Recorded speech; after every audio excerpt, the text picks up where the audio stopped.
ये बहुत ही दुखद घटना है। सबको दुख है इस घटना के हो जाने से।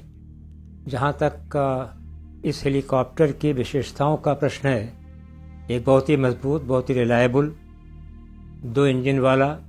एक इंजन अगर फेल हो जाए तो दूसरे इंजन पर यह चल सकता है अपने गंतव्य स्थान तक। और इस तरह की घटना घटना एक बड़ा दुखदाई है, पर कारण इसके बहुत सारे हैं जो पता लगेगा जब इसकी कोर्ट ऑफ इंक्वायरी की रिपोर्ट आएगी, मगर संभावनाएं बहुत हैं। जहाँ तक इसका प्रश्न है कि जहाज़ VIP स्क्वाड्रन का जहाज़ जो होता है उसकी विशेष तौर से जांच होती है और उसको उड़ाने वाले जो पायलट्स हैं पूरी तरह सक्षम होते हैं। उनको हमारे यहाँ बोलते हैं master green pilots. That means कि किसी तरह का मौसम हो, किसी तरह की एयरफील्ड हो, वहाँ पर जाकर के वो लैंड कर सकते हैं।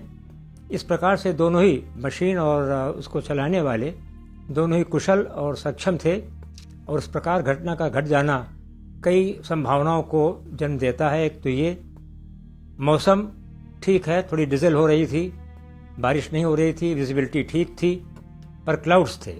अब ये क्लाउड्स का ये है कि क्लाउड्स किस समय कहाँ पर किस तरह से आ जाते हैं।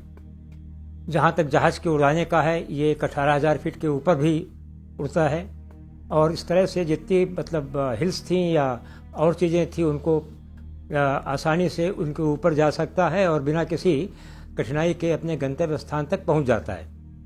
अब जो और रिपोर्टें आई हैं कि किसी ने कहा कि पहले उसमें आग लगी, फिर वो नीचे गिरा, पेड़ से टकराया। अब कहाँ तक सच है ये तो कोर्ट ऑफ इंक्वायरी बता पाएगी, जब उसका ब्लैक बॉक्स मिलेगा उसकी एनालिसिस की जाएगी।